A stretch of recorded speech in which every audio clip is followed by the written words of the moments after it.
उससे अगर हम किसानों की बात करें, యువకుల గురించి రైతుల గురించి మాట్లాడాలంటే देश और तेलंगाना में किसान आत्महत्या कर रहा है। ఇవాళ దేశంలో తెలంగాణలో రైతులు ఆత్మహత్యలు చేసుకుంటున్నారు। तेलंगाना में 4500 किसानों ने आत्महत्या की है। తెలంగాణ రాష్ట్రంలో 4500 మంది రైతులు ఆత్మహత్యలు చేసుకున్నారు। केसीआर जी ना सही दाम देते हैं, ना सही तरीके से लोन वेवर करते हैं, और जब किसान एमएसपी मांगते हैं तो केसीआर जी की सरकार उन पर हिंसा करती है। రైతుల కొరకు ఉత్పత్తి ధరను పంటకు సరైన ధర ఇవ్వడు, అడుగుతే వాళ్ళని కొట్టిస్తాడు, రైతులను మాత్రం ఆదుకుంటలేడు। और जब यहां किसानों ने पानी मांगा, जब किसानों ने कहा कि हमारी फसल बर्बाद हो रही है, हमें पानी दो, तो केसीआर जी ने उनको पानी नहीं दिया और यहां पे पुलिस का राज कर दिया। ఇక్కడి రైతులు మీ అందరికీ తెలుసు, బాల్కొండ ప్రాంతంలో నీళ్లు ఇవ్వమనంటే పంటలు ఎండిపోతున్నాయి, నీళ్లు కావాలనంటే నీళ్లు ఇవ్వకుండా పోలీసులను పెట్టి కొట్టించినాడు। और जो दिल्ली में लैंड एक्विजिशन एक्ट हम आपके लिए लाए थे किसानों की जमीन बचाने के लिए, उसको भी इन्होंने यहां पे रद्द कर दिया है, खत्म कर दिया है। భూసేకరణ చట్టం తీసుకొచ్చి రైతులను ఆదుకోవాలనంటే ఆ చట్టాన్ని కూడా నీళ్లు గార్చి రైతులకి భూసేకరించినప్పుడు ప్రతిఫలం లేకుండా చేసినాడు। लैंड एक्विजिशन बिल में, नए बिल में साफ लिखा था कि किसान से बिना पूछे जमीन नहीं ली जा सकती है, और अगर जमीन किसान देगा तो मार्केट से 4 गुना ज्यादा पैसा उसे मिलेगा। భూసేకరణ చట్టంలో రైతుల అనుమతి లేకుండా భూమి సేకరించొద్దని చెప్పి మేము భూసేకరణ చట్టంలో ఉంది। ఒకవేళ భూమి సేకరణ చేస్తే అది మార్కెట్ ప్రైస్ కి 4 గుణాలు ఎక్కువగా ఇవ్వాలని చెప్పి కూడా చట్టంలో ఉంది। और आज तेलंगाना में उस बिल को रद्द कर दिया गया है, और यहां पे किसानों को सही दाम जमीन के लिए नहीं मिलता है, कॉम्पेंसेशन नहीं मिलता है। ఇప్పుడు ఆ చట్టాన్ని రద్దు చేసినాడు। తెలంగాణలో రైతుల భూములు లాక్కొని ఆ సరైన ప్రతిఫలం ఇవ్వకుండా ఆపేస్తా ఉన్నాడు। जो किसानों के लिए केसीआर जी ने नहीं किया, वो कांग्रेस पार्टी करके दिखाएगी। రైతుల కొరకు హామీ ఇచ్చి చెయ్యని కేసీఆర్ అదే కాంగ్రెస్ పార్టీ అధికారానికి వస్తే రైతులకు ఇచ్చిన ప్రతి హామీని నెరవేరుస్తుంది। किसानों का कांग्रेस पार्टी यहां पर 2 लाख रुपए तक का लोन वेवर करेगी। రైతుల కొరకు 2 లక్షల రుణ మాఫీని వెంటనే అమలు చేస్తుంది। 17 क्रॉप्स पे हम आपको सही एमएसपी दिलवाएंगे। 17 పంటల పైన ఎంఎస్పి మద్దతు ధర ఇస్తుంది। चावल के लिए 2000 रुपए, బియ్యాని కొరకు 2000 రూపాయలు, कपास के लिए 7000 रुपए, జొన్నల కొరకు పత్తి కొరకు 7000 రూపాయలు, मिर्ची के लिए 10,000 रुपए, మిర్చి కొరకు 10,000 రూపాయలు, और आप यहां जो हल्दी उगाते हो उसके लिए भी 10,000 रुपए। పసుపు రైతుల కొరకు మన ఆర్మూర్ ప్రాంత పసుపు రైతుల కొరకు చక్కటి మాట 10,000 రూపాయలు। यहां आपकी लोकल मांगे हैं, ఇక్కడ మన స్థానిక సమస్యలు ఉన్నాయి। आप यहां हल्दी उगाते हो, मैंने एमएसपी की बात की और आपसे कहा कि 10,000 रुपए आपको दिया जाएगा हल्दी के लिए। పసుపు గురించి మనకు ఎన్నో మాట్లాడుతూ ఉంటాం। నేను మీ కొరకు పసుపు ఉత్పత్తి కొరకు మద్దతు ధర 10,000 రూపాయల గురించి ప్రకటించాను। केसीआर जी ने आपसे वायदा किया था कि वो आपके लिए हल्दी का, टर्मरिक का बोर्ड लगाएंगे। కేసీఆర్ ఆయన కూతురు మీకు తెలుసు కవిత గారు కూడా పసుపు బోర్డు ఏర్పాటు చేస్తామని చెప్పి హామీ ఇచ్చింది। वो केसीआर नहीं कर पाए। కేసీఆర్ అది చేయలేకపోయినాడు। कांग्रेस पार्टी यहां पे टर्मरिक बोर्ड लगा देगी। కాంగ్రెస్ పార్టీ అధికారానికి వచ్చిన వెంటనే పసుపు బోర్డు ఏర్పాటు చేస్తుంది। कि जो आपकी समस्याएं हैं, जो आपकी मुश्किलें हैं, उनको हल किया जाए। మీకున్న సమస్యలని, మీకున్న కష్టాలని అవన్నీ కూడా కాంగ్రెస్ పార్టీ తీరుస్తుంది। आज सुबह मुझसे बीड़ी बनाने वाले वर्कर्स और उनके फैक्ट्री वाले लोग मिले। ఇవాళ ఉదయం బీడీలు చేసే వర్కర్స్ వాళ్ళ యజమాన్య వాళ్ళు వచ్చి కలిసినారు నన్ను। 10 लाख वर्कर्स बीड़ी का काम करते हैं।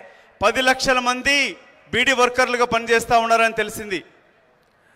उन्होंने मुझे बताया कि जीएसटी गब्बर सिंह टैक्स से उनका जबरदस्त नुकसान हो रहा है, 28% उनको टैक्स देना पड़ता है। యజమాన్యాలు చెప్పారు ఈ బీడీ ఉత్పత్తి పైన జీఎస్టీ 28% తోటి కష్టాలు ఎదుర్కొంటున్నాయని। मैंने उनको आश्वासन दिया कि कांग्रेस पार्टी जैसे ही दिल्ली में सरकार बनाएगी जीएसटी को हम बदलने का काम करेंगे। 5 अलग अलग टैक्स हैं, हम एक टैक्स लाने की कोशिश करेंगे और जीएसटी को सिंप्लीफाई करने का काम करेंगे। కాంగ్రెస్ పార్టీ అధికారానికి వచ్చిన వెంటనే ఈ గబ్బర్ సింగ్ ట్యాక్స్ జీఎస్టీని సమీక్షించి బీడీ ఉత్పత్తి చేసే కార్మికులని వాళ్ళ యజమాన్యాన్ని ఆదుకుంటూ జీఎస్టీని సరళీతరంగా చేస్తానని చెప్పి కూడా మీకు హామీ ఇస్తా ఉన్నాను। और जो बीड़ी वर्कर्स की जो मांग है उसको भी हम सिंपैथेटिकली देखेंगे। బీడీ పనిచేసే బీడీ కార్మికులందరి యొక్క సమస్యలని నేను పరీక్షిస్తానని చెప్పి కూడా చెప్తా ఉన్నాను।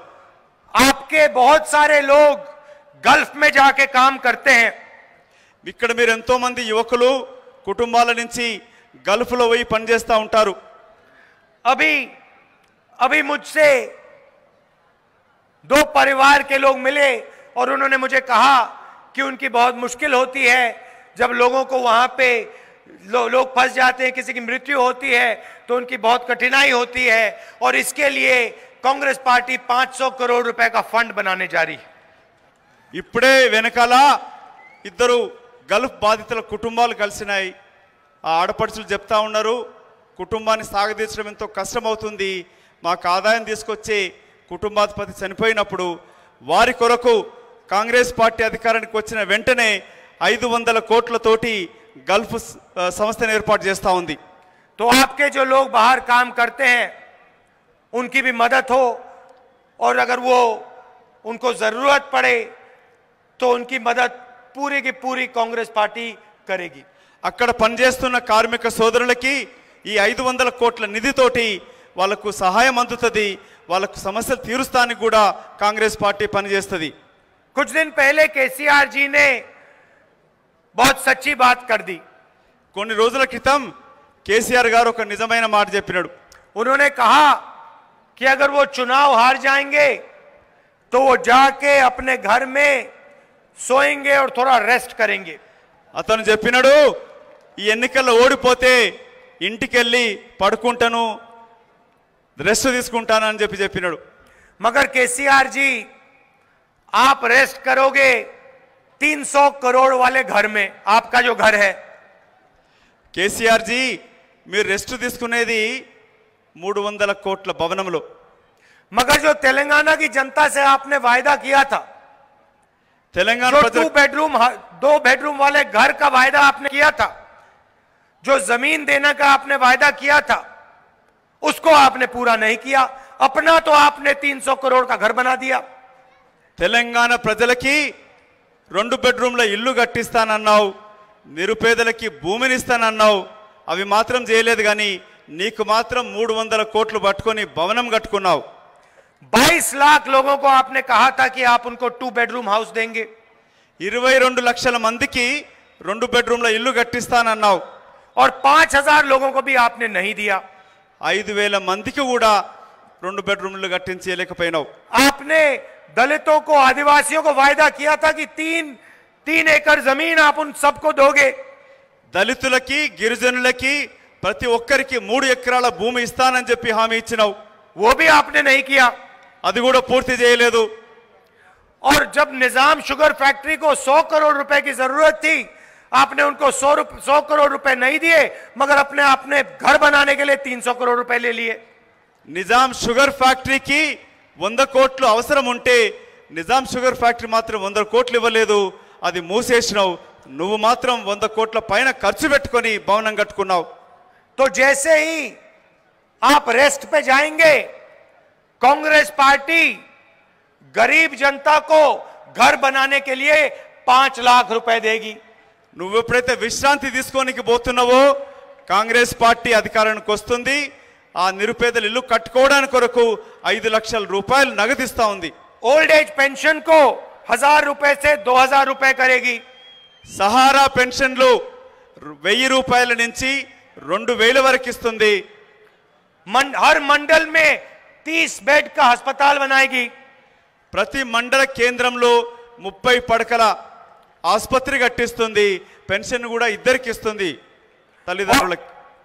और जो आपने सब पावर अपने परिवार को दिया, कांग्रेस पार्टी वो पंचायतों के हाथ में करेगी. నీ అధికారాన్నంతా కుటుంబ సభ్యులకు ఇచ్చినావు, కాంగ్రెస్ పార్టీ మాత్రం అధికారాన్ని ప్రజలకు ఇస్తుంది. हर युवा को 3000 रुपए का अनएम्प्लॉयमेंट अलाउंस. ప్రతి నిరుద్యోగ యువకుడికి 3000 రూపాయలు నిరుద్యోగ భృతి కల్పిస్తుంది. और हमारी कोशिश होगी कि 1 लाख युवाओं को हम रोजगार दिलवाने का काम करें.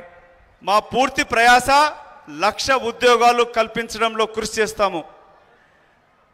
तो केसीआर जी ने सही बोला कि वो चुनाव के बाद थोड़ा रेस्ट करना चाहते हैं.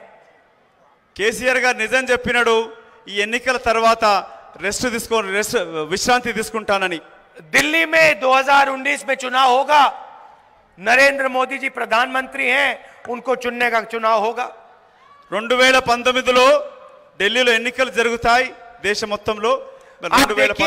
आप देखिए नरेंद्र मोदी जी की मदद लोकसभा में, राज्यसभा में केसीआर जी ने की. మీరు గమనించండి, లోక్సభలో రాజ్యసభలో నరేంద్ర మోదీకి సమర్థన కేసీఆర్ చేసినాడు. प्रेसिडेंट का इलेक्शन हुआ, उसमें केसीआर जी ने मोदी जी की मदद की. రాష్ట్రపతి ఎన్నికలు వచ్చినాయి, దాంట్లో మోదీకి కేసీఆర్ గారు మద్దతు ఇచ్చినాడు.